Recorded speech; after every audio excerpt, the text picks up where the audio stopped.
Bonjour tout le monde, bienvenue à cette vidéo de TW 2016, édition de WSLV 1991. Ça va être cet épisode-ci, le dernier épisode qu'on va faire avec la formule de 2 shows, 1 show.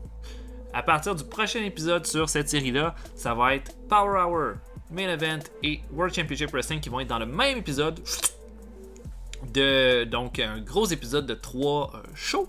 Donc j'ai hâte de faire ça, mais là ça va être notre dernier avec notre gala de 2 heures.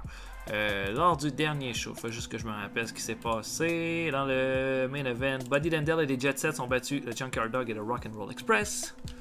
Le Wild Bunch a battu Smash Up, Brad Armstrong, Sgt. Parker, ok. Les Bruiser Lads ont battu les Dynamite Bros dans Power Hour. Hellman a battu Doug Furnace, ok. Kevin Sullivan et le Maman ont battu les Love Machines, ok. Donc c'est bon, j'aurais pas besoin de travailler cette rivalité-là pour le prochain show de 2 heures. C'était pas facile, on était à Puerto Rico, là, je me rappelle, c'était de la vraie merde. D'ailleurs, notre popularité est plus basse à Puerto Rico, fait qu'automatiquement, on a des ratings qui sont plus bas. Puis, je peux pas faire de segments parlés. Hein? Pas de promo, là. C'est super plaisant, ça. Faut toujours... Là, je m'étais dit, bon, soit je trouve un autre endroit pour faire le show, ce qui pourrait être une bonne idée, soit ce que je fais, c'est j'y vais, puis j'essaie de faire quelque chose pour monter ma popularité là-bas aussi. Bof, au final. On va regarder les nouvelles d'abord. Tim Storm va à la UWF. Est-ce que c'est Tim Storm qui était champion de la NWA cette année? C'est-tu lui? C'est-tu comme ça qu'il s'appelait? En tout cas, la WFWA Wrestling Bruce Hart. Ok, Monsieur Chin. Oh, Monsieur Chin, il a quel âge? Monsieur Chin avait 57 ans. Je sais pas si vous avez déjà vu Monsieur Chin se battre. C'est pas impressionnant. Oui, je l'ai vu à la FMW. Last night, il y avait un show de WWF Superstars. Oh, c'était très awesome. C'était quoi le résultat de ça? B+, jeez. Earthquake et Ted DiBiase ont battu les Ultimate Maniacs par disqualification. Une confrontation entre tout le monde. Et Shawn Michaels a battu Crush pour garder son titre intercontinental. Eh ben... Oh, ça devait être bon, ça devait être bon. Qu'est-ce qu'on a ici? Chris Benoit demande une augmentation de salaire. Oh, je le paye juste 1700. On va lui donner 75% de cette paye-là. Ben, Benoît a été bon, mais il n'a pas fait grand-chose non plus. Là, d'ailleurs, dans ce show-là, on va probablement commencer là, la rivalité de Benoît et de Malenko que j'ai en réserve pour le prochain pay-per-view. Parce que oui, je veux les utiliser au prochain pay-per-view, ces deux gars-là. Mais c'est tough, par exemple, parce que bon, les low-carder face sont pas nombreux puis pas très bons. Fait que on n'a pas tant de bonnes rivalités possibles avec eux autres. Peut-être à part les Patriotic Rangers. Peut-être. En tout cas, j'ai quelque chose de beaucoup plus le fun en réserve pour Malenko et Chris Benoit pour le prochain mois. Et en espérant que ça fonctionne bien. Ok, on a des emails. 0.12 pour Power Hour. International World Class Wrestling en Nouvelle-Angleterre. King Kong Buddy a battu Joe Stavoldi. Ça devait être bon, ça. Un segment avec le Tasmaniac a battu Glenn Osborne. Tasmaniac, c'est Taz, ça. CNWA TV. Ça, c'est canadien, ça. Ouais. Pas grand-chose à dire. Bon, on va regarder les nouvelles. Oh, il y en a beaucoup qui considèrent que Brian Adams pourrait être un gros nom. Effectivement. Adams est déjà dans ma shortlist. Ça pourrait être un coup pourrait voler et puis faire de quoi de pas mal intéressant avec. Les gens respectés de l'industrie disent que ça pourrait être une grosse vedette. À part ça, pas beaucoup de nouvelles. Killer Bee et Monsieur Sandman. Oh, la ESWA, c'est pas comme la... Ah ouais, c'est comme l'équivalent de la ECW, ça. Big John Studd a battu Don Kernodle. Ron Garvin a battu Danny Davis. Killer Bee et Monsieur Sandman. Oh. Killer Bee, c'est B. Brian Blair. A battu Thompson et le Fantôme. Et Team Blood. A battu Simon Diamond et Vladimir Koloff. Vladimir Koloff, il est pas... Non, je pense pas que j'avais... Vladimir Koloff, vous connaissez peut-être pas. Là. Il me fait penser à Ivan Koloff, mais c'était pas en tout le même lutteur. Là. Il a lutté à la Smoky Mountain Wrestling au début. Il était correct, sans plus. Correct, sans plus. Oh, ça avait l'air d'un bon show, ça. Last Night...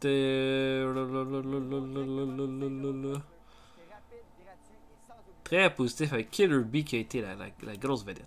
Donc là, on se prépare pour World Championship Wrestling, notre main event. J'essaie quelque chose. J'ai le goût d'y aller très old school. Larry Zbyszko contre Michael PSAs dans le main event. On sait que là... En fait, j'ai pas tant commencé de rivalité, mais j'ai le goût de faire grosse rivalité avec Michael Hayes et Larry Zbyszko, Dusty Rhodes. Quelque chose de bien old school. Fait que là, qui qu'on a pas? Cactus Jack est blessé encore. Max Payne est encore en rehab. Sergeant Buddy Parker travaille ailleurs, Stan Hansen travaille ailleurs, bon ils sont en tournée avec la HPW, et Jushin Thunder Liger, ça n'a pas commencé encore son contrat. Des incidents avec Nick Patrick. Ok, Nick Patrick ne s'est pas présenté à un meeting avec le Road Agent. Oh Nick, je vais te donner le bon avertissement. Oh, et cette façon de faire, il a amélioré son attitude à cause de ma réaction. Oh! Attendez un peu, c'est ça qui est prêt. Excusez-moi, je fais des vidéos en même temps que je fais d'autres vidéos. Bon, on va y aller un petit peu au hasard, tiens, pour le medal. Des fois, le hasard, c'est la meilleure affaire. Ouais, Mike Graham. Mike Awesome. On va faire un ami à Mike Awesome. Mais qui on pourrait bien faire comme ami? Tony Schiavone. Non, pas l'amitié. Oh, dommage. Donc, je book le show de World Championship Wrestling et on se voit tout de suite après. À tantôt tout le monde. Ok, le show commence. Deux lutteurs en Enhancement Talent, Great Suzuki et Lance Storm s'affrontent dans un bon combat. Les deux font un dé de performance. Suzuki qui l'emporte avec son Michinoku Driver. Voilà, Lance Storm va améliorer son performance skill avec ce combat-là. C'était très bien. Suzuki a un bon star quality, tout comme Lance Storm. Ça leur donne des bonus. Donc, ouais. Donc, Suzuki, j'aimerais ça, là, qu'il puisse intégrer le roster vraiment, là. Puis pas juste un enhancement talent avec l'arrivée de Liger, puis l'arrivée du titre Cruiserweight, ça serait vraiment bien. On a ensuite Mike Awesome qui affronte Todd Champion. Todd Champion est un lutteur local qui a pas été vraiment bon, mais les deux ont une bonne chimie ensemble, fait que ça nous donne un D. Avec un Awesome Bomb, Mike Awesome continue son massacre. Et voilà, très bon combat. Voilà, c'était très bien. D. On a les Patriotic Rangers qui affrontent Ron Bass et Steven Dane, deux lutteurs locaux aussi. Là, le résultat est quand même bon aussi. Un D+. D+, pour le Patriot, D pour le Ranger Ross, D- pour Bass et E+, pour Steven Dane. Le résultat est quand même bien. Patriot va améliorer son performance skill. Les Patriotic Rangers, pas une équipe que j'ai nécessairement grand chose à faire. C'est une équipe de bas de carte, mais qui font très bien leur job. Ranger Ross fait son super kick sur Steven Dane pour la victoire. Voilà, c'était... Oh, Steven Dane... a bu, il était sous. En tout cas, Lex Luger affronte Gedo. Gedo, c'est un lutteur de notre développement. Je me suis dit, on va le sortir là. Puis j'ai pas vraiment rien pour Luger cette semaine. Fait que je me dis, je vais le sortir. Et Luger bat Gedo en 6 minutes 26 avec une corde de linge. C'est plus, c'est très bien. Le résultat est tout à fait correct. Et là, on commence le show. Butch Reed affronte Ron Simmons, là, encore une fois. Et là, cette fois-ci, Ron Simmons bat Butch Reed clean à 12 minutes 30 avec un Spinebuster. Voilà, j'ai pas l'intention de continuer la rivalité. Butch Reed est un peu fini de toute façon. J'ai pas vraiment le goût de le signer non plus. Ron Simmons, j'ai quelque chose de beaucoup plus intéressant pour lui qui s'en vient pour le pay-per-view. Donc Simmons le bat et c'est comme ça qu'on ouvre le show. Ça nous fait un strong start. Et Butch Reed se serait blessé. Ouh, pas bon ça. Et de toute façon, les seuls négatifs, ça va à Butch Reed dans ce combat-là. Donc, oh là là, il s'est enflammé le tendon. Ensuite, on a Ric Flair qui s'amène au ring. En fait, Brian Pillman dit qu'il veut... Brian Pillman s'amène au ring, pardon. Il s'amène au ring en premier. Il demande la réponse. Est-ce qu'il va avoir son match contre Ric Flair? Ric Flair se pointe lentement au ring. Lui dit, je t'ai battu une fois. Je vais te battre une deuxième fois. Mais je te dis, c'est ta dernière chance de m'affronter. Après ça, c'est fini. Parce qu'à moins que tu sois un champion du monde, il n'y a aucune raison que je veuille t'affronter par la suite. Donc on va avoir notre match entre Pillman et Ric Flair. à Clash of the Champions. B+, excellent segment. Excellent segment. Oui, il y a un changement à faire. Il faut faire le changement, c'est vrai, parce qu'il y avait quelqu'un qui avait une meilleure gimmick que celle du Nature Boy. Bon, ben ça a été correct. Below average, un petit peu mieux que la moyenne. Big Van Vader rencontre Schwarzenegger. Il dit qu'il n'y a pas de challenger pour Roddy Piper pour le moment. Il exige un title shot. Il dit qu'il a battu Steve Williams. Il mérite une chance. Arnold Schwarzenegger dit qu'il veut offrir à tout le monde une chance pour le titre. Et qu'il dit que Vader va avoir une chance pour le titre à Clash of the Champions. Tout comme Sid Vicious et Sting dans un Fatal 4-Way avec Roddy Piper. B- pour le segment. Donc c'est très bien. Un match entre Scott Hall et El Cubano. Scott Hall se débarrasse à 11 minutes 20 de Scott Hall avec un Crucifix Powerbomb. Ça clique pas vraiment entre les deux. Whatever. Sauf que du moment que sa victoire est faite, boum, les lumières ferment. Ça ferme pendant 15-20 secondes et quand on se réveille, Scott Hall est complètement ensanglanté au centre du ring. Qui l'a attaqué? Facile de penser que c'est Arn Anderson et Barry Windham. On a Ron Simmons qui se fait interviewer après sa belle victoire. Il dit que à cette heure que Butch Reed est derrière lui, maintenant il cherche des nouveaux challenges. Puis il dit qu'il a entendu pas mal de monde se faire aller la trappe en ce moment. Et il serait prêt à en faire taire quelques-uns dès qu'il va pouvoir en avoir l'occasion. Il dit qu'il cherche la compétition et qu'il va en avoir prochainement. On a un gros tag team match. Bobby Eaton et Rick Rude font équipe pour affronter les Steiner Brothers qui se réunissent ce soir. Et oh là là, surprise, Bobby Eaton va faire le pin sur Rick Steiner après une intervention de Woman sans manager. Et Bobby Eaton et Rick Steiner vont améliorer leur performance skill avec ce match-là. Rick Steiner a juste fait une performance de C+, mais B- pour Eaton, B+ pour Steiner et B pour Rick Rude. Scott Steiner est solidex. Puis Rick Steiner a un moral plutôt bas. C'est un combat qui était très court, il aurait gagné être un peu plus long aussi. Mais wow, vraiment beaucoup de bons éléments dans ce combat-là. Donc les heels, Eaton est immédiatement crédibilisé comme futur challenger pour moi avec cette victoire-là, c'est ça que je voulais faire. On a Woman qui est accompagné de ses poulains, les champions par équipe. Woman, Fatou et Samu qui arrivent au ring. Woman est au micro. Dit que les Wild Bunch semblent vouloir avoir une chance au titre, mais ils savent pas dans quoi ils s'embarquent parce qu'ils vont affronter deux monstres. Il dit que les Wild Bunch seront jamais capables de battre une équipe comme celle-là. Immédiatement de la foule arrive Billy Black et Joel Deaton qui surprennent Fatou et Samu, punch et les lancent en bas du ring et c'est comme ça qu'on termine le segment. Bon segment qui fait avancer la rivalité entre les deux équipes. Donc un bon C.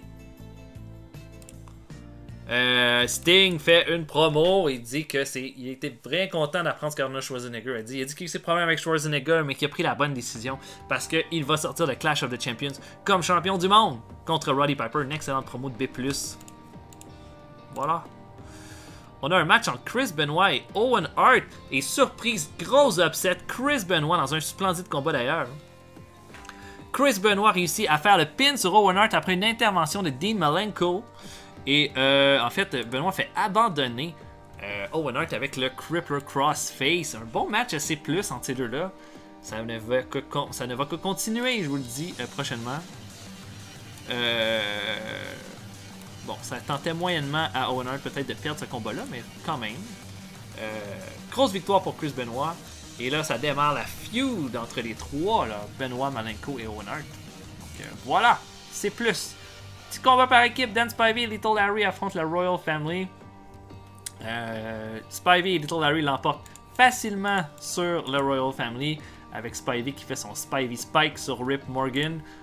Little Larry améliore son performance skill. Tout ça, c'est pour crédibiliser Spivey qui va affronter le Hellman prochainement. Whip. On a une promo de Sid Vicious maintenant qui vient d'apprendre qu'il va avoir une chance pour le titre mondial.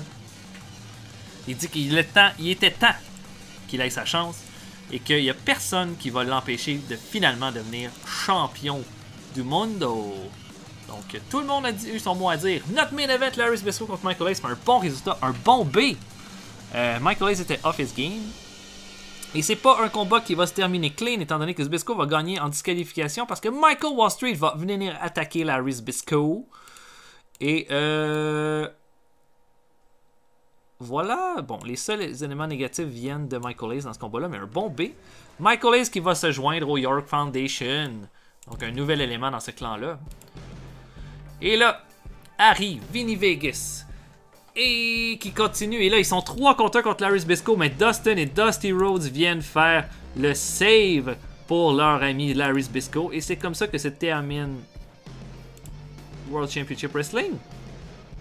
Ce show-là augmente notre popularité dans 15 régions. Jésus-Christ.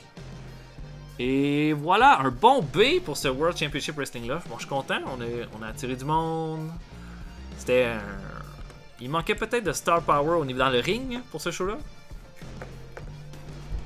Mais c'est pas grave.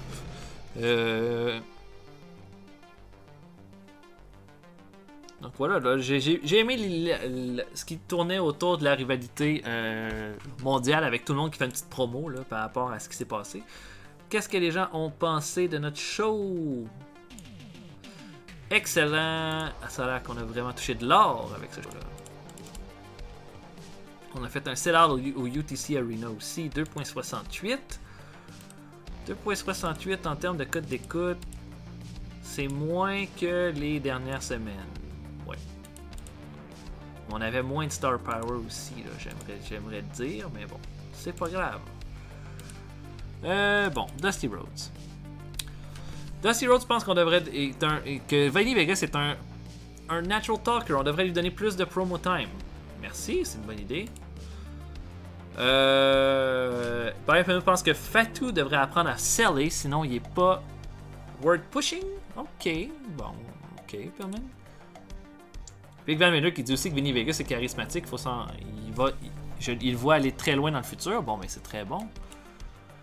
Butch Reed est blessé. Bushwhacker Butch a quitté la WWF. Bon, d'abord on va regarder Butch Reed. 3 jours, bon, c'était une petite blessure. Ça. Bushwhacker Butch.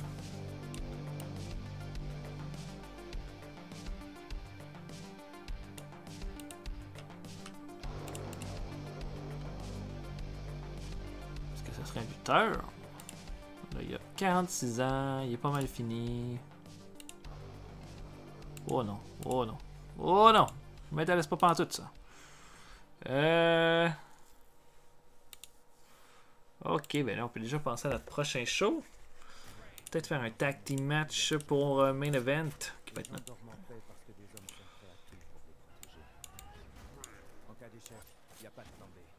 Ok. Tiens, on va mettre le Hellman. Kevin Sullivan contre Ben Spivey.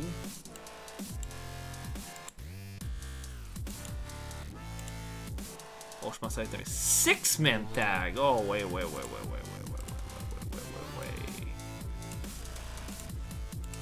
Checkez-moi ça. Hardbar. Eddie Guerrero. Dan Spivey. Contre le Hellman. Kevin Sullivan. Et le Madman. Madman qui est pas si pire en fait dans le fond. Là. Il a un rôle de gros gaillard là, qui remplit les trous puis il est tout à fait correct. Peut-être qu'on pourrait changer son image pour qu'il ait l'air plus d'un Madman.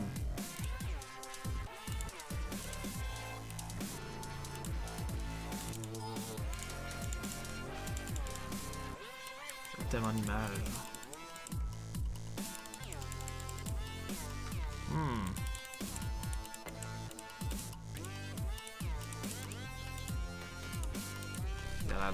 Il y en a bien plus d'un man. Oh mon dieu, Johnny V. Bad avait l'air de ça au début. Waouh.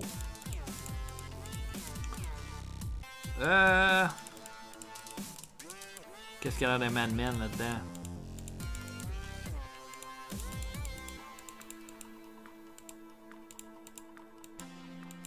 Oh. C'est sûr que l'image du Joker, ça serait pas. Non, peut-être Coachman, c'est pas ça que je veux.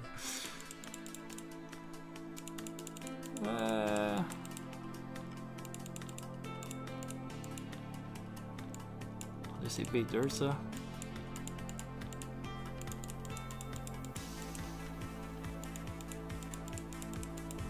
Ça avoir une photo d'un gars complètement inconnu.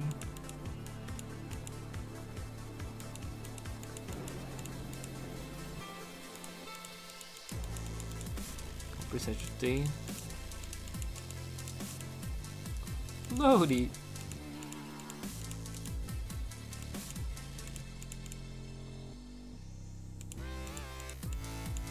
Le Madman! Ah ouais.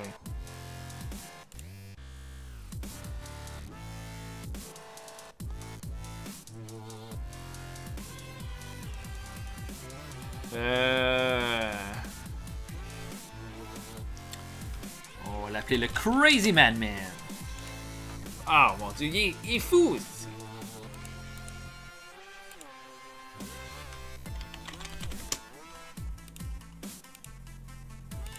Le Crazy Madman. Ah ouais, là, je pense que là, on a de quoi de bien plus intéressant. Ok, donc voilà pour le show. Fait que là, à partir du prochain show, là, ça va commencer à y aller au toast. Vraiment, parce que... On va voir, on peut checker un peu les... Ah, avec Chris Benoit qui est super high. Je sais pas si Owen Hart a perdu beaucoup de... Non, il est encore Major Positive.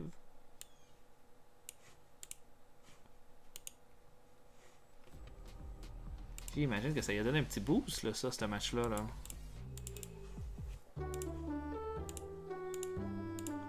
En tout cas, j'espère que vous serez là pour le prochain épisode. On va avoir un gros six-man tag, Hardbar, les Love Machines et Dance by V contre les... Comment ils s'appellent déjà, ce clan-là? Les Faces of Fear. Et d'ailleurs, j'ai jamais mis... J'avais Vader et Jeffrey King là-dedans quand j'ai commencé. Wow. Wow. Mais c'est fini, ils sont plus là, là. C'est plus là parce qu'à cette heure, c'est le Crazy Madman puis le Hellman. Puis peut-être d'autres mondes.